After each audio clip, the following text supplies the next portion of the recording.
My name is Alyssa Myers. I'm an attorney with Harris Divorce and Family Law in Roswell, Georgia, and I'm here today to speak to you about prenuptial agreements.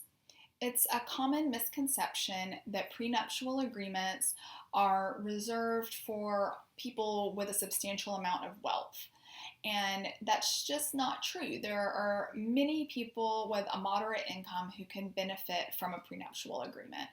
For example, people who have children from a previous relationship and want to preserve some portion of their estate for those children, people who are small business owners or own some percentage of partnership in a small business, people with professional licenses such as doctors or attorneys, and then even people who may not have a significant amount of wealth now but anticipate an inheritance on down the road that will give them a larger amount of wealth.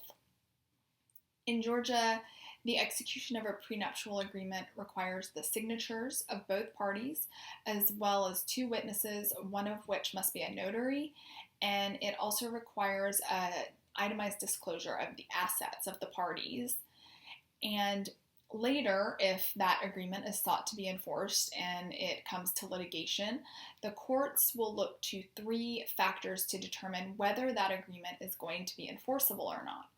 Those three factors are: first, whether there was fraud, duress, mistake, misrepresentation, or non-disclosure of a material fact, and that is all one factor.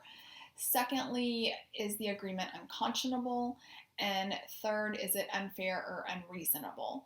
And it's really that first factor that gets heavily litigated, particularly that non-disclosure of a material fact, meaning non-disclosure of an asset. And it doesn't matter whether that non-disclosure of an asset is merely a mistake or if one party was seeking to willfully hide an asset. Either way, the court will render that agreement unenforceable. I hope this has been a helpful summary of prenuptial agreements for you.